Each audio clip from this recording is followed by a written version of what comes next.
répondre aux questions auxquelles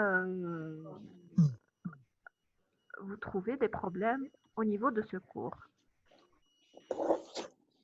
Donc, s'il vous plaît, si vous m'écoutez déjà, essayez de me le faire savoir.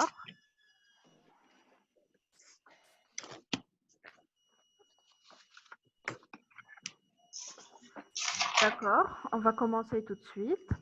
Donc, ce cours, c'est une synthèse. C'est une synthèse des cours de physiologie. D'accord?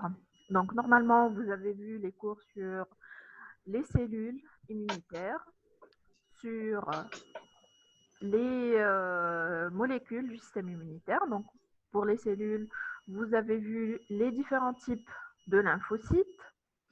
Vous avez vu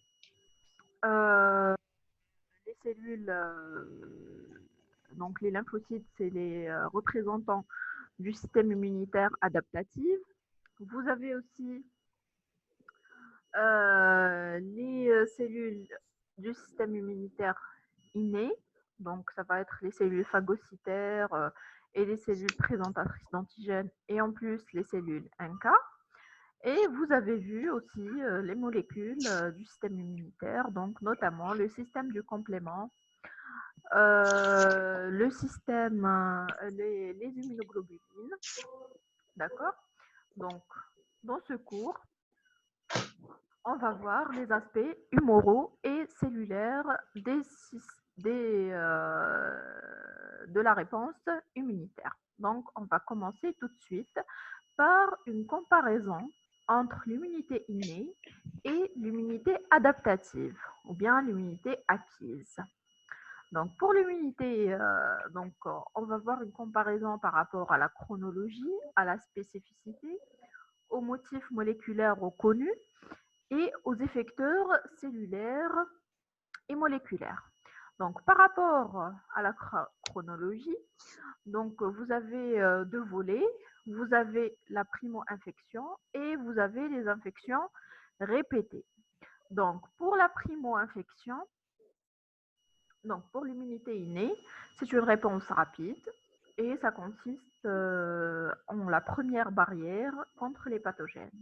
Donc pour l'immunité acquise, c'est la deuxième ligne, c'est-à-dire si l'immunité innée n'arrive pas à éliminer le pathogène, donc il y aura, le système immunitaire va faire appel à l'immunité adaptative ou bien acquise.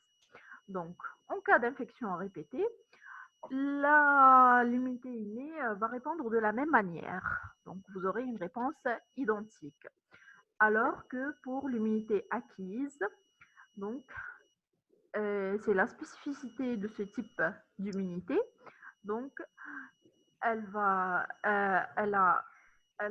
confère une mémoire immunologique et donc la réponse ici, elle sera oui, d'accord.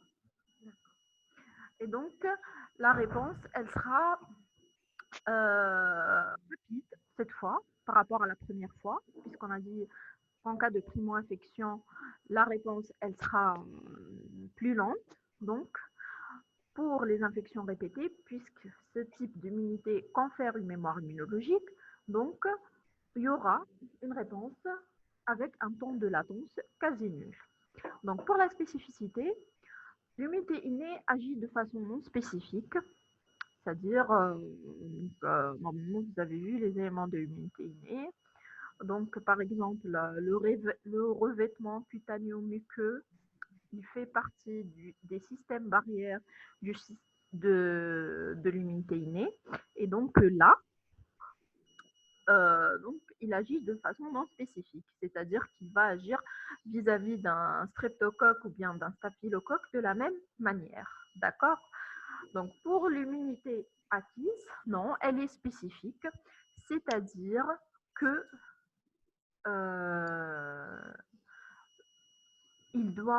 la cellule, que ce soit un lymphocyte B ou bien un lymphocyte T, doit reconnaître l'antigène, c'est-à-dire qu'elle doit reconnaître l'élément étranger pour pouvoir agir. D'accord? Pour les motifs moléculaires reconnus, donc ici, ça veut dire les motifs moléculaires reconnus au niveau du pathogène. D'accord? Ils sont pour l'immunité innée invariables et communs à de nombreux pathogènes. Par exemple, je vais vous donner un exemple ici, le lipopolysaccharide ou bien le LPS qu'on retrouve au niveau de la paroi des bactéries gram positifs, gram négatifs plutôt. D'accord? Pour l'immunité innée, donc ça reconnaît un motif spécifique à l'agent pathogène. C'est-à-dire que ce n'est pas des motifs qui sont répétitifs et qui sont partagés par une famille de pathogènes. Pour les effecteurs cellulaires et moléculaires qui sont impliqués, donc pour l'immunité innée, ce sera le système du des cellules phagocytaires. Donc pour les cellules phagocytaires, ce sera les cellules, les macrophages et les cellules, les polynucléaires neutrophiles. Et vous avez aussi certaines cytokines.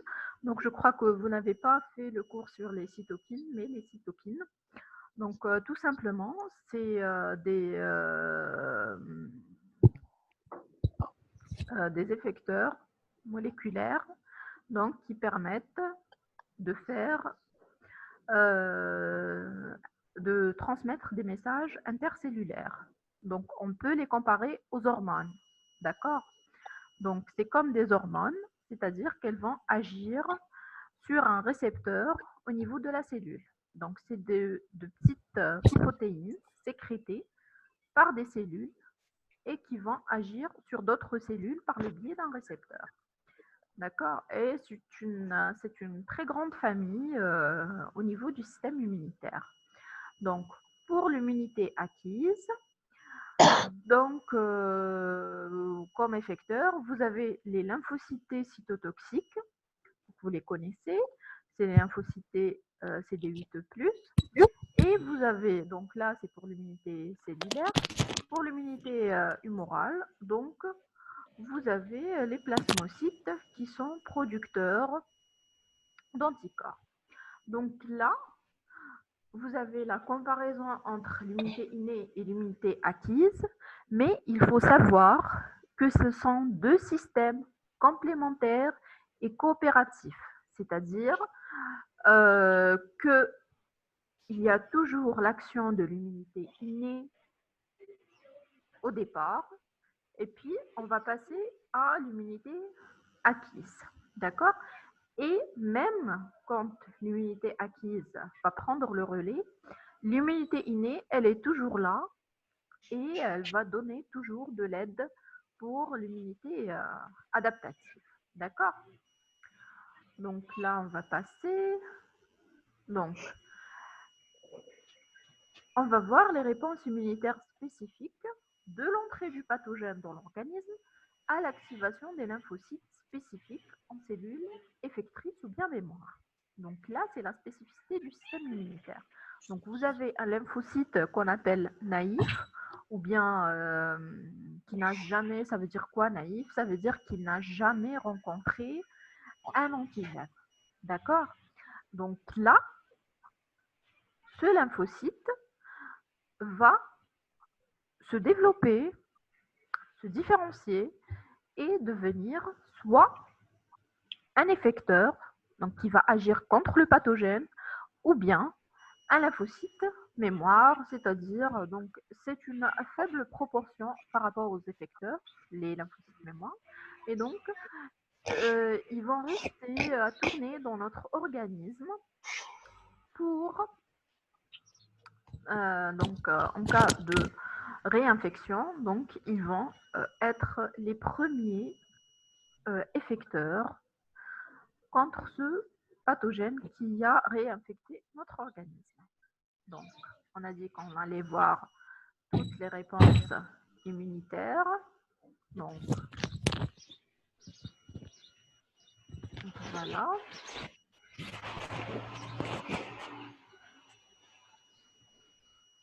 Donc, pour les cellules impliquées, donc déjà, pour le système immunitaire adaptatif, puisqu'il reconnaît des antigènes spécifiques à l'agent pathogène, donc il doit capturer, ils doivent être capturés et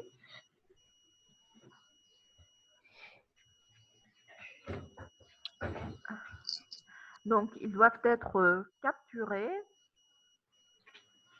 et apprêtés et présentés par des cellules du système immunitaire. Donc, ces cellules, on les appelle CPA. CPA, c'est pour l'abréviation cellules présentatrices d'antigènes. Donc, ces cellules, elles vont capturer l'antigène au niveau de son site d'entrée, d'accord? Et ils vont l'internaliser et le présenter en association avec les molécules de CMH ou bien de HLA, donc Human Leukocyte Antigen, donc que ce soit de classe 1 ou bien de classe 2. Et cette présentation, elle va se faire à qui? Bien sûr, elle va se faire au lymphocyte T. D'accord? Donc, les cellules présentatrices d'antigènes sont représentées par les macrophages, les cellules dendritiques et les lymphocytes B. Donc là, s'il vous plaît, si vous avez des questions, essayez de les poser au fur et à mesure. D'accord? Donc normalement ici, j'ai l'interface des messages. Donc je vous ai dit au départ, normalement c'est un cours interactif parce que vous avez le support. Donc s'il vous plaît, si vous avez des questions, vous les posez au fur et à mesure. Donc on continue. Donc on a dit que l'antigène, il va être capturé par les CPA. Donc comment? Il existe 3 modes de capture. Donc vous avez l'endocytose. Donc s'il vous plaît, les questions c'est par oui, les questions c'est par message. Hein. Écrivez ce que vous avez comme question. Ok.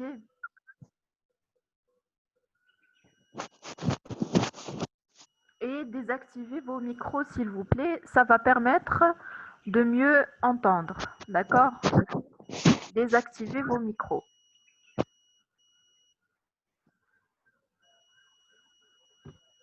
Alors, donc on a dit qu'on avait 3 modes de capture de l'antigène par les CPA. Donc vous avez l'endocytose. Donc c'est un mécanisme qui caractérise les macromolécules. D'accord? Vous avez la phagocytose. Donc c'est pour les cellules. Vous avez aussi l'entrée passive. D'accord? Donc, l'entrée passive, c'est contre le gré des cellules pour le passage, pour les pathogènes plutôt, intracellulaires. Donc, c'est les bactéries, les virus, avec intervention des récepteurs GP120 et, par exemple, CD4, là, on vous a donné l'exemple du sida. C'est-à-dire que le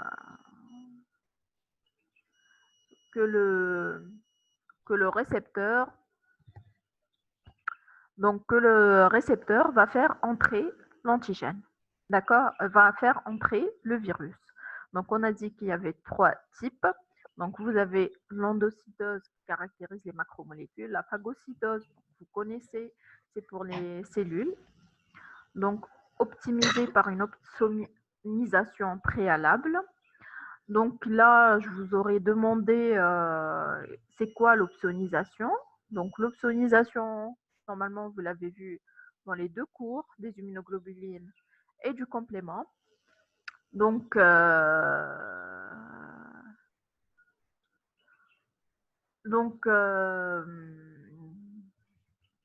l'opsonisation, c'est la couverture de l'antigène ou bien du pathogène par soit des immunoglobulines, soit des fractions du complément. Et donc, cette couverture va permettre à la cellule de reconnaître le pathogène par les récepteurs qu'elle exprime aux immunoglobulines, ce qu'on appelle les RFC, ou bien des récepteurs du complément qu'on appelle les CR, complément récepteurs. Donc là, c'est l'opsonisation. D'accord? Et ça va permettre de faire entrer l'antigène.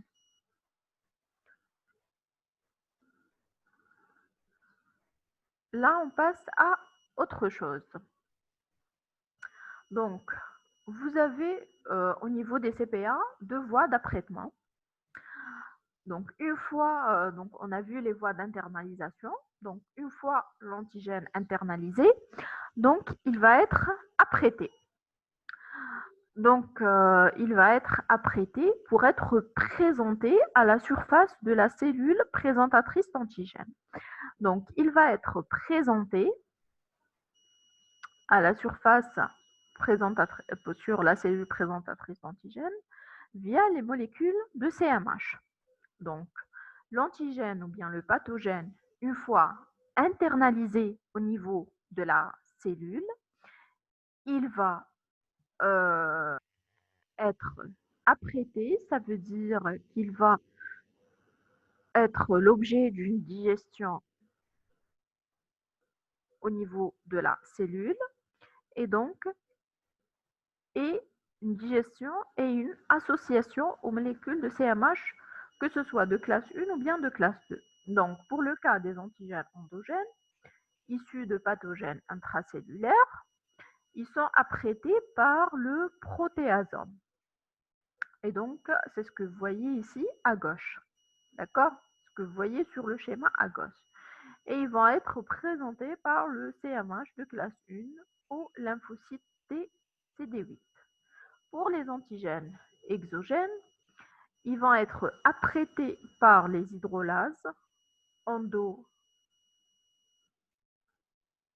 et exolysosomales et ils vont être présentés par le CMH aux molécules par le CMH de classe 2 ou lymphocyte CD4+. Donc là, vous avez la voie endogène à gauche et à droite, vous avez la voie exogène. Et donc, je vous invite à bien lire les étapes. D'accord? On ne va pas s'attarder sur ça parce que vous savez, on a juste 40 minutes. Je vous ai dit, si vous avez des questions, n'hésitez pas de les mettre en message. D'accord? Alors, donc une fois l'antigène il a été présenté par la cellule présentatrice d'antigène au lymphocyte T, et donc là, on va voir l'activation du chef d'orchestre, on l'appelle comme ça, le chef d'orchestre du système immunitaire, qui est le lymphocyte T helper. D'accord?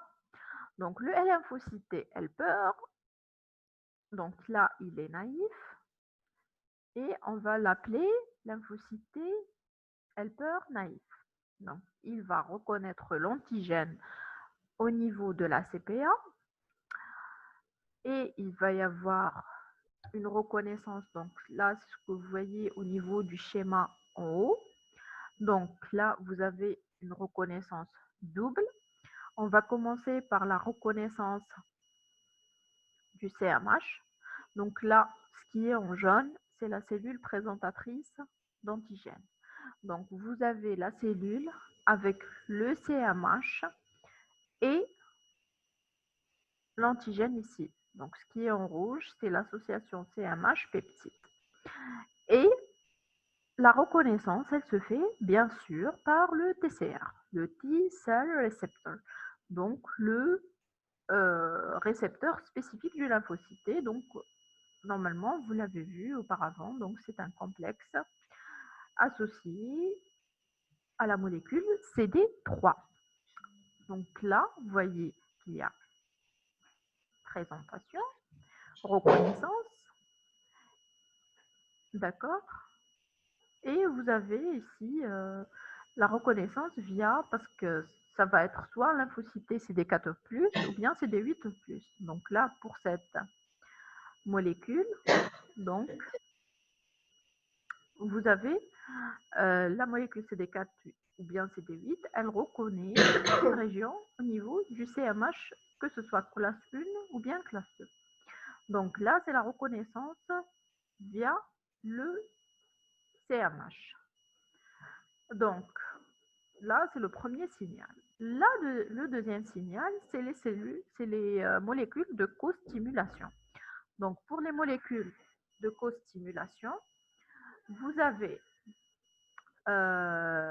sur le lymphocyte T la molécule CD28 et sur la CPA les molécules B7, B7.1 et B7. Donc, cette reconnaissance, qu'est-ce qu'elle va permettre? Elle va permettre une transduction d'un signal intracellulaire, bien sûr, au niveau du lymphocyte T.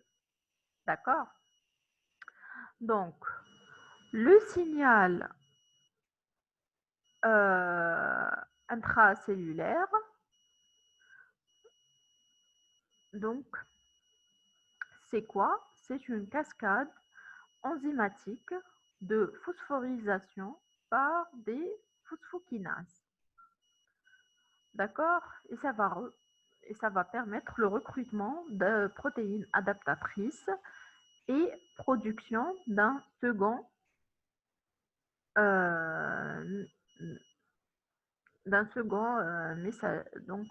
messager et donc l'amplification du signal. Donc les messagers, ça va être quoi? Ça va être la production de cytokines par le lymphocyte T. D'accord?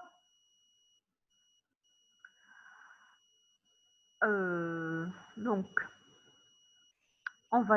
qu'est-ce qu'on va avoir?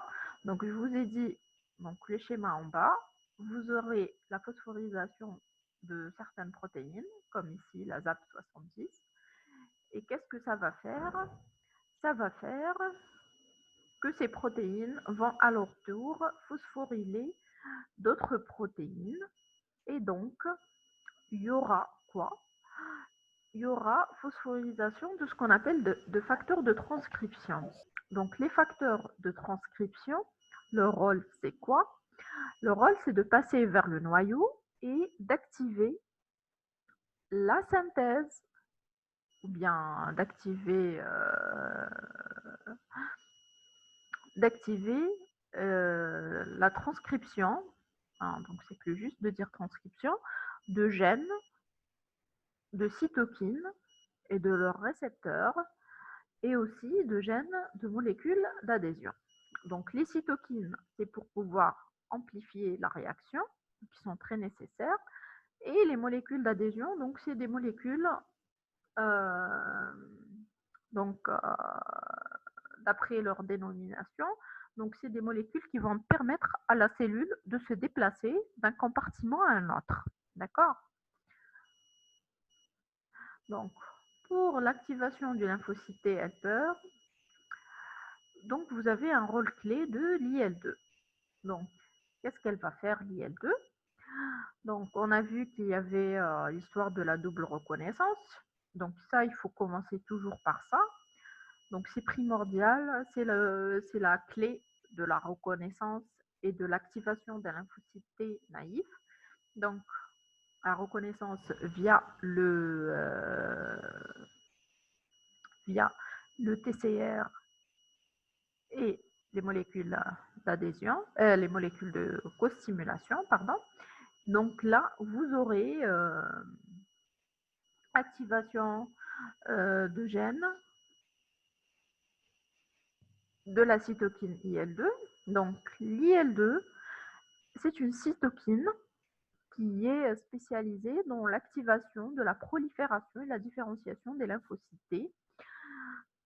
Et cet effet, il est augmenté par le nombre de récepteurs à l'IL2. Donc, plus il y a de récepteurs d'IL2, plus vous aurez de réponses plus intenses en IL2. Donc là, l'IL2, c'est la clé de l'expansion clonale du lymphocyte. Donc, chaque type de lymphocyte T stimule un type de réponse adaptative. Donc, on a vu là comment on va activer un lymphocyte T, mais les lymphocytes T, les lymphocytes T helper naïfs ou bien helper 0 aussi, on peut l'appeler. Il va se différencier en deux types de lymphocytes T, donc lymphocyte H1 et lymphocyte H2. Donc pour le lymphocyte H1 qu'on voit à gauche, donc, vous voyez ici la CPA, elle a présenté au lymphocyte T naïf et donc le lymphocyte il s'est différencié et il a proliféré. Il y a eu une expansion clonale. Il s'est différencié en lymphocyte H1, producteur d'interférons gamma, et qui va agir sur différents types cellulaires. Donc, il va agir sur les macrophages. Vous allez me dire, mais non, les macrophages, ça concerne l'immunité innée. Mais on a dit que l'immunité innée va agir en synergie avec l'immunité adaptative. C'est-à-dire qu'une fois que l'immunité innée n'a pas pu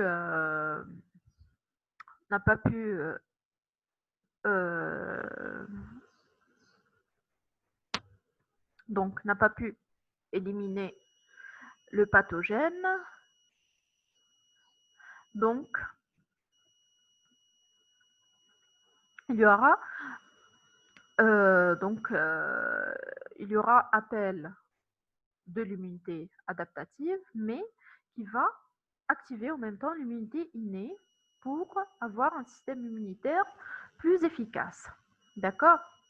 Et donc, il y aura activation du macrophage, il y aura activation des lymphocytes CD8 qui étaient natifs et qui vont sous l'action de l'IL2 et l'interféron gamma. Donc, l'interféron gamma aussi, c'est une cytokine spécialisée dans l'activation cellulaire. Et donc, ils vont devenir des CTL. Et il y aura aussi une activation des polynucléaires neutrophiles. Donc ici, vous voyez qu'il y aura activation de la phagocytose. Donc pour l'immunité, pour le 10e type d'immunité, donc il y aura activation et prolifération pour se différencier en lymphocytes TH2. Donc les lymphocytes TH2 vont activer les lymphocytes B et les lymphocytes B vont se transformer en plasmocytes qui vont sécréter des anticorps qui sont les effecteurs de l'immunité humorale. Donc, il y aura aussi une activation des macrophages. D'accord? Donc là, on va essayer d'aller un peu plus vite parce qu'il nous manque le temps. Il nous reste 8 minutes à peu près. Donc, comment se réalise le choix d'une réponse TH1 TH2? Donc, c'est la question qui se pose. La voie TH1, elle est beaucoup plus initiée par la cytokine IL-12 et la voie TH2 par la cytokine IL-4. Et donc, il existe une cohérence fonctionnelle qui fait qu'un pathogène intracellulaire active la voie TH1 et un pathogène extracellulaire active la voie TH2, c'est-à-dire l'immunité humorale. D'accord?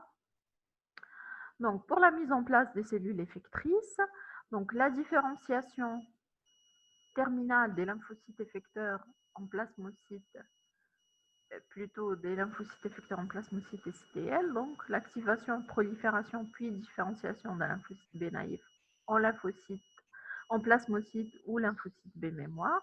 Donc, comment activer un lymphocyte B au repos? Donc, on a dit que c'était par donc, une CPA. Donc, elle va activer le lymphocyte T naïf. Donc, le lymphocyte T naïf, il va se différencier en lymphocyte H2 et le lymphocyte H2 va agir sur les lymphocytes B et les lymphocytes B vont se transformer en plasmocytes sécrétant les anticorps. D'accord? Donc là, vous avez les différentes étapes. Donc, c'est à retenir le signal 1, le signal 2 et le signal 3. Donc, pour les événements clés de la différenciation terminale des lymphocytes B activés, vous avez la maturation d'affinité par hypermutation somatique, puis sélection antigénique des clones plus affins. Donc là, en résumé, ça veut dire quoi? Ça veut dire qu'un lymphocyte B, il est là, il est naïf. Quand il va recevoir le signal à partir du lymphocyte T pour qu'il se différencie, il va maturer son BCR pour qu'il soit plus spécifique de l'antigène. Donc là, c'est en résumé, c'est ça. Donc, il y aura le choix de la lignée soit plasmocytaire, soit mémoire. Et pour les plasmocytes, le passage d'une immunoglobuline de membrane à une immunoglobuline sécrétée, parce que c'était au niveau d'un lymphocyte B, c'était une immunoglobuline de membrane. Au niveau du plasmocyte, c'est plutôt une immunoglobuline sécrétée.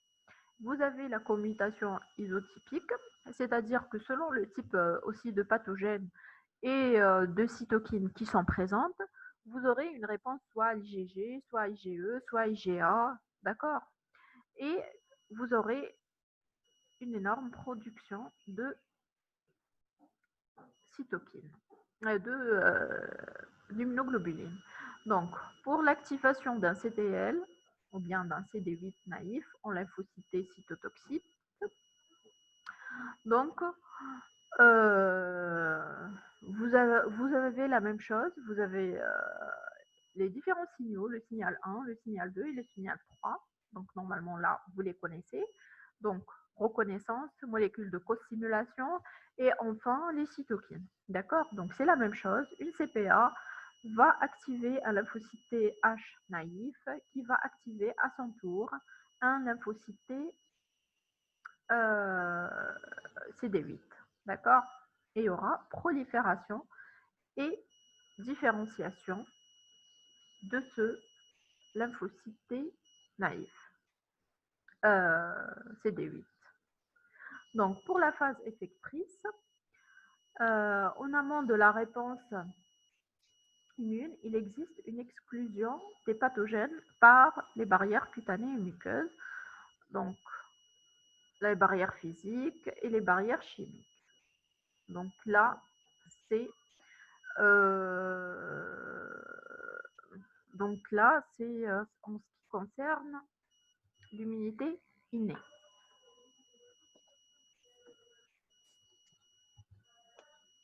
D'accord? Donc là, c'est en amont de la réponse immunitaire adaptative. D'accord? Donc, on va essayer de terminer et puis je vais voir vos questions. Donc oui, le chef d'orchestre du système immunitaire, c'est le lymphocyte T helper. Donc le lymphocyte T naïf, c'est-à-dire non spécifique. Donc le lymphocyte T naïf, oui, c'est-à-dire qu'il n'est pas spécifique à un type de pathogène. C'est-à-dire, si on veut être plus précis, c'est un lymphocyte T qui n'a jamais rencontré de pathogène. D'accord? C'est pour ça qu'on l'appelle naïf. D'accord? Donc, il nous reste que 2 minutes. Donc, pour ces planches, donc la réponse à médiation humorale induite par des lymphocytes Th2 contre les pathogènes extracellulaires. Donc, c'est soit des bactéries, soit des champignons, soit des vers. Donc, la réponse humorale, elle est induite principalement par les anticorps et donc qui vont être aidés par le complément qui fait partie du système immunitaire inné, bien sûr. Donc, il y aura opsonisation des pathogènes. Opsonisation, je le dis, je le redis, c'est-à-dire le pathogène, il va être recouvert d'anticorps et de compléments qui vont être reconnus par des récepteurs sur les cellules effectrices et ça va aider à leur élimination. D'accord?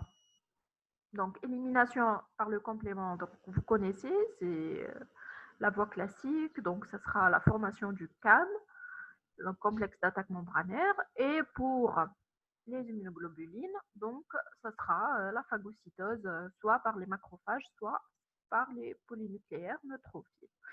Donc pour les pathogènes à médiation intracellulaire, donc pour la réponse à médiation cellulaire pour les pathogènes intracellulaires, donc ça concerne aussi des bactéries, des protozoaires, ou bien tous les virus à ADN et à ARN, ils sont intracellulaires. Donc, les effecteurs de la réponse cellulaire, donc, pour la réponse immunitaire acquise, ce sera les lymphocytes cytotoxiques qui vont être aidés par les macrophages. Donc, pour leur mode d'action, donc vous connaissez, donc ce sera un lymphocyte T. Donc, oui, il y aura une double présentation ici pour la question, c'est-à-dire que le lymphocyte CD8+, il a un TCR, donc il va être activé par la CPA et il va être activé par le lymphocyte CD4+, helper de type 1.